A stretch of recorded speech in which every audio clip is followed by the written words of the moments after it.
I'm Tony Visconti, I'm a record producer, and I've been shopping today at Amoeba. And I'm Daphne Guinness, and I'm an artist, and I've been shopping too at Amoeba, and this is what's in my bag. So don't expect me to be apologetic. Your love became an anesthetic, tick, tick, tock. The first one is Jefferson Airplane, Surrealistic Pillow. Your mind's guaranteed, it's all you'll ever need. So what do you want with me? I listened to it a lot when I was growing up, and I was particularly interested in the in embryonic journey.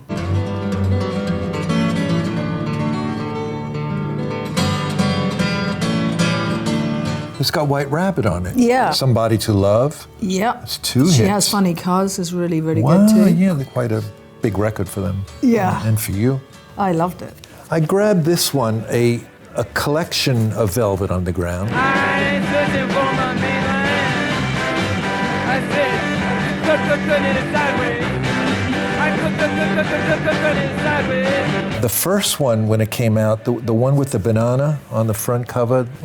Oh, well, that's the one. That's the one I have, or had. I don't know where it's gone. And Lou Reed was my friend until he died, sadly died. And I realized I don't have enough Lou Reed in my collection. But this one's got such great songs on it. Sister Ray, for instance, I don't have the original of that, I don't think. Femme Fatale. And it's got I the think so. murder mystery on it as well. Murder Mystery, yeah. Saving the nation by signing your bosoms, the king on his throne puts his head down his robe. The torture of inverse, the silk skin and hairy, set the tongue squealing, reverse and inverse. I won't listen late at night. Sergeant Pepper's. Sergeant Pepper's Lonely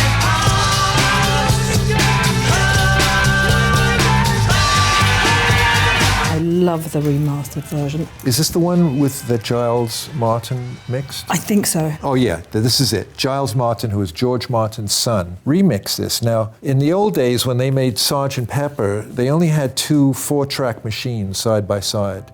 And you'd fill up all the 4 tracks on one machine, and then you'd bounce it to a second machine to 1 track of the other 4-track, which would give you 3 free tracks. Then when those 4 tracks filled up, you'd bounce it back to the original machine. Meanwhile, you'd lose a bit of quality with each bounce. It sounded like mud pretty much in the end. Giles Martin found all those earlier 4 tracks when, they put all the drums on these tracks, and then they put the guitars on these tracks, and then they put the vocals. He found them all. And in a computer, in Pro Tools, he was able to line them up. This earlier tape might have been a little faster or slower than this tape. Oh, It was wow, of course. It was a nightmare, but he literally remixed it and brought out some hidden things that you didn't hear on the original.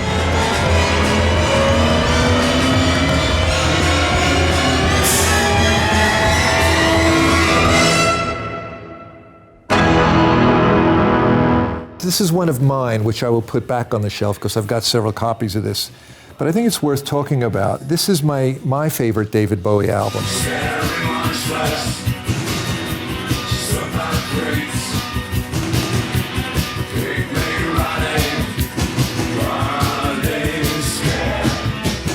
Heroes would be my second favorite album, but David and I, before every album, we say, let's make this one our Sgt. Pepper. We're going to take 9 months, which they did, by the way. That's a 9-month album. wow. And we're going to get everything right, everything we wanted to do. And we always kind of backed off from that. And we didn't do it with Larger. We didn't actually do it with Heroes, which Heroes was recorded in 4 weeks and mixed in about 2 weeks. This is the one we did it. This is our Sgt. Pepper. We recorded this in New York at the Power Station, but we spent at least 6 weeks recording the backing tracks there. And we had all kinds of guests, like Jimmy Destry from Blondie came in and played a little bit on this album. Roy Bittan from Bruce Springsteen's band, he played the piano that goes dong, dong, dong.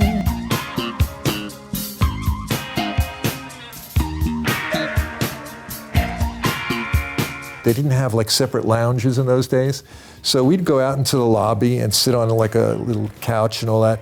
And then Bruce Springsteen's band would pour out and sit on the couch next to us. So that's how we got to be on each other's albums. Oh, It didn't even involve a phone call. And they had no lyrics. Often we didn't know if a section of the song was the verse or the chorus. That was for us to find out later on, That's you know? so cool.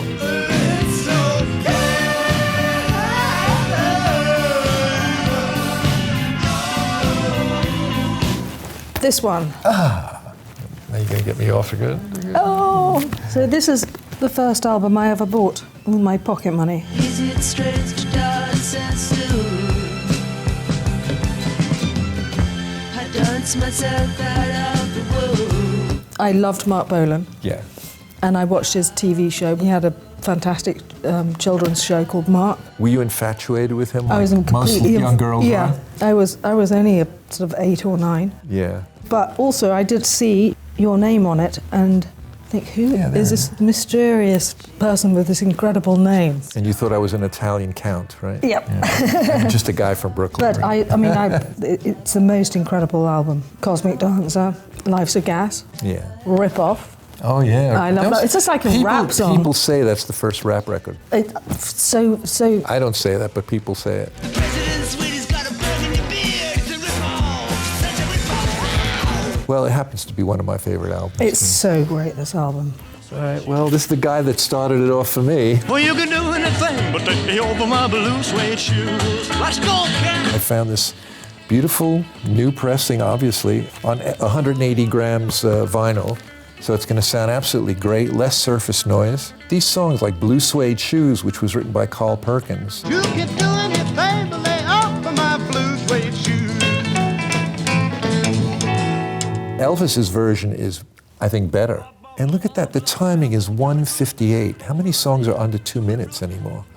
But this is precisely why you would get your record played in those days. Tutti Frutti is 1:57. The DJs could talk more. Like, for instance, if you had a record That's that so was interesting. over 3 minutes, it would be the kiss of death. They wouldn't play it on radio in those days. Oh, wow. Just wouldn't play it. But anyway, here's an old friend, and I'm glad to have it in my life.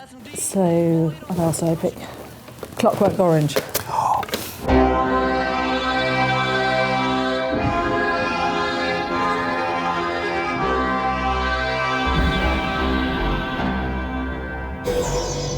For a long time, one wasn't allowed to watch it. I've only seen it once. I can't see it a second time. It's too brutal. It is very brutal, but I tell you what drew me in was the music. I know. Wendy Carlos. I mean, I know that it was Bach in the book, but the way that Beethoven is represented in this film, with the Ninth Symphony yeah, is the final so movement. beautiful.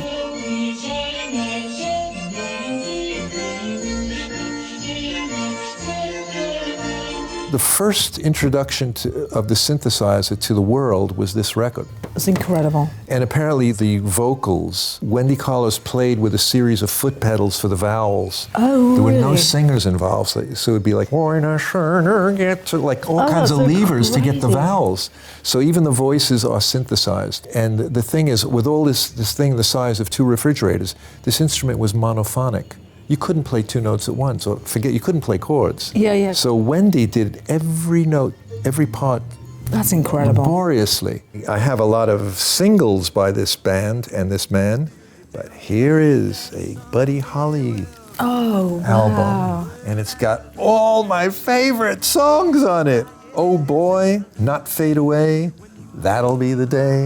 You say you're gonna leave, you know it's a lie, 'cause that'll be the day when I die. No flash was hurt in the taking of this picture. It's bright sunlight with people squinting.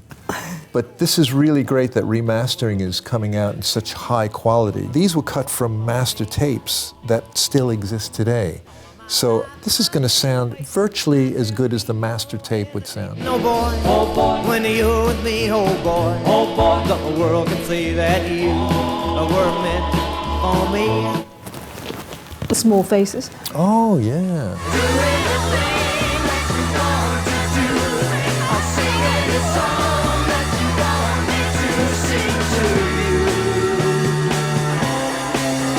When I started singing in a band, I would sing Tin Soldier and Itchy Coo Park. It's all too beautiful. It's all too beautiful. Itchy Coo Park was one of the first pop records to have phasing on it. Oh, yeah. So it sounds like the music is going through a time warp or something.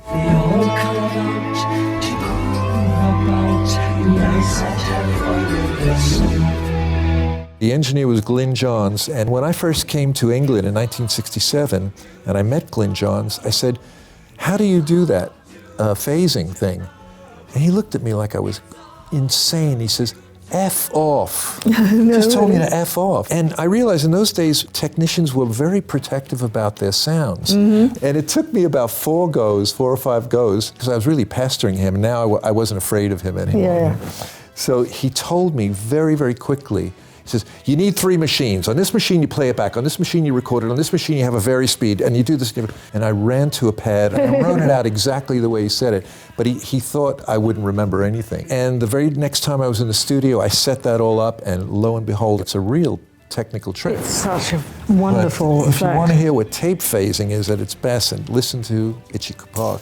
Oh, come on, talk about this. Well, this this is difficult to choose with Dylan. Dylan, yeah. But this one, it's so kind of evocative, and the songs, I mean, they conjure up all sorts of scenes. Idiot Wind and Tangled Up in Blue. I heard her say over my shoulder, we'll meet again someday on the avenue. Tangled up in blue. Lily Rosemary and the Jack of Hearts. It's just brilliant. You know, I don't know if I have this album, and I'm a big Dylan fan. I love Blonde on Blonde. To me, that was his Sgt. Pepper. Do you listen to Bob Dylan on the radio? Have you heard his show? His show, yes, absolutely. It's a scream. It's a scream. It's so brilliant. Nowadays, laugh tracks aren't used that much. You know, I wonder if canned laughter would sound good on Theme Time Radio Hour. Let's give it a try. Hey, not yet. So there we go. All right, well, those are our picks. Those are our picks. Thank you so much for talking with us today. Thank you. Daddy.